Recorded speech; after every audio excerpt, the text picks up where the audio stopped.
So we kind of touched on this a little bit. What regulations are you seeing the future of Flux going up against, and how are you proactively planning for that now? Oh, I think once the the uncomfortable conversation comes about the fact that people can't control blockchain. You know what I mean? It's not, you can't call Bitcoin up and tell them to take a transaction out, right?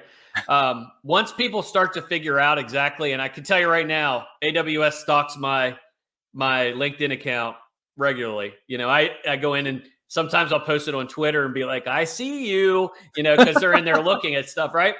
It's going to be a real deep conversation about the regulatory piece because, especially in the United States, they're trying to control the narrative. They're trying to control these large data providers, and you can't do that with Flux.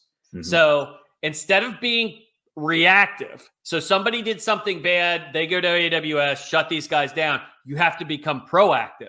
You have to understand what is being deployed on the network, how's it being deployed on the network, and what analytics can you do to understand what's being deployed on the network. Because once it's out there, it's out there.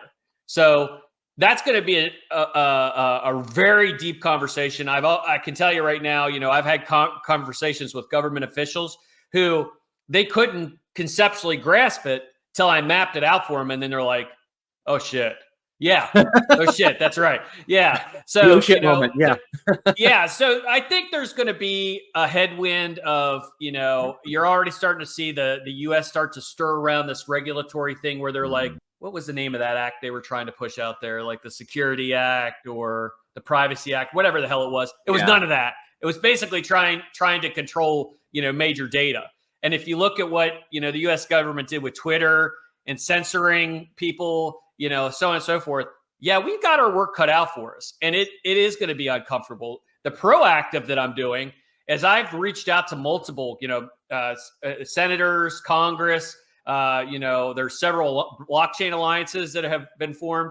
And I'm like, look, I'm part of the Global Blockchain Alliance. These are all things that are like, you start planting the seeds now that you can harvest later. And I think that's the biggest thing is, explaining to people that what you think about data and where it's located is wrong. No, right? Yeah. It won't be that way forever. Trying to explain Bitcoin to somebody in, 2011 was like, oh my God. I mean, I don't know how long you've been in the space, but I've been in the space for a long time. And it was like, yeah, the concept was there, but they didn't catch it. And now finally they're getting it. So, yeah. Yeah, it's funny you say that. I first heard about Bitcoin in 2010. I was a general manager at Papa John's, and one of my delivery drivers was all about it and telling me about it. And I'm like, yeah, okay, fine, go take that delivery. And now fast forward, 10 years later, 2020-ish, I really start getting into it and into mining and into crypto. And I'm like, oh shit, if I knew then what I know now, right? Oh yeah. Oh, don't even get me started. I've messed up so many damn times. It's unreal. But every mess up, gave birth to something new. Like I lost a shit ton of Bitcoin because bad wallet maintenance. You know what I mean? I was dumb, had a hard drive, recycled it, forgot my Bitcoin was on it, didn't have it backed up, blah, blah, blah, blah, blah. That gave birth to Zelcore. So all of these different components that are out there, because we failed or because we had a problem, we ended up coming up with a solution. All right.